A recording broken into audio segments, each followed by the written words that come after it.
Assalamualaikum warahmatullahi wabarakatuh. Perkenalkan, nama saya Alfi Dwi Asri Damayanti dari kelas A. Di sini saya akan mempresentasikan tugas psikologi Islam.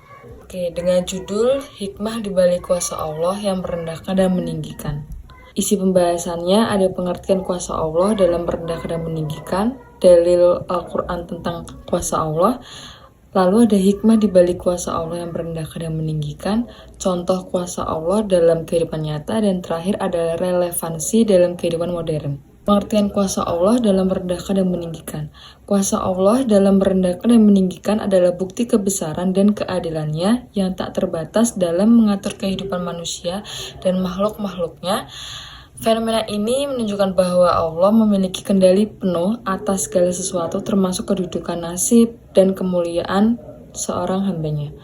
Dengan memahami konsep ini, manusia diajak untuk selalu bersikap tawakal dan menjadi perubahan dalam kehidupannya sebagai sarana untuk mendekatkan diri kepada Allah. Lalu ada dalil Al-Quran tentang kuasa Allah. Surat Ali Imran ayat 26, katakanlah, wahai Tuhan yang mempunyai kerajaan, engkau memberikan kerajaan kepada orang yang engkau kehendaki, dan engkau cabut kerajaan dari orang yang engkau hendaki. Engkau muliakan orang yang engkau hendaki, dan engkau hinakan orang yang engkau hendaki. Di tengah engkaulah segala kebijakan, sesungguhnya engkau maha kuasa atas segala sesuatu. Ayat ini menegaskan bahwa Allah memiliki kekuasaan mutlak untuk meninggikan dan merendahkan seseorang sesuai dengan kehendakannya. Kuasa Allah tersebut mencakup seluruh aspek kehidupan manusia dan menjadi bukti kebesarannya. Lalu ada hikmah di balik kuasa Allah yang merendahkan dan meninggikan. Hikmah kuasa Allah merendahkan dan meninggikan makhluknya adalah sesuatu ujian, pengajaran, kesabaran, dan pengingatan bahwa segala sesuatu berasal darinya.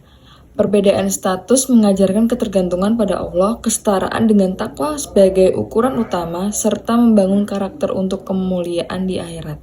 Lalu ada contoh kuasa Allah dalam kehidupan nyata. Yang pertama, perubahan sosial atau perubahan status sosial. Allah mengangkat seseorang dari kondisi yang sederhana menjadi seseorang yang dihormati atau memiliki pengaruh besar. Lalu yang kedua, ada fluktuasi kekayaan. Kekayaan adalah ujian dan dapat berubah kapan saja sesuai dengan kehendak Allah.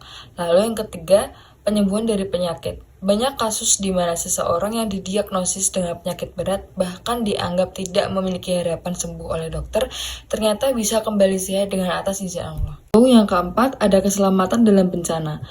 Contoh sebagai peristiwa bencana alam sering ditemukan kisah seorang yang selamat meskipun berada di tengah situasi yang mematikan. Yang terakhir ada keberhasilan yang tidak terduga. Seseorang yang dianggap tidak memiliki potensi seringkali berhasil meraih kesuksesan besar dengan cara yang tidak terduga. Lalu ada relevansi dalam kehidupan modern.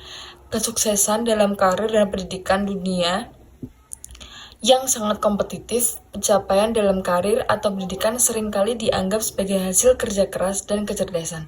Namun, kita tidak dapat melupakan bahwa segala kesuksesan ini adalah sebagian dari takdir yang ditentukan oleh Allah. Banyak orang yang meskipun mudah berusaha keras tetap gagal mencapai tujuan, sementara orang lain yang tampaknya kurang berkompeten dapat meraih kesuksesan yang tidak dapat terduga.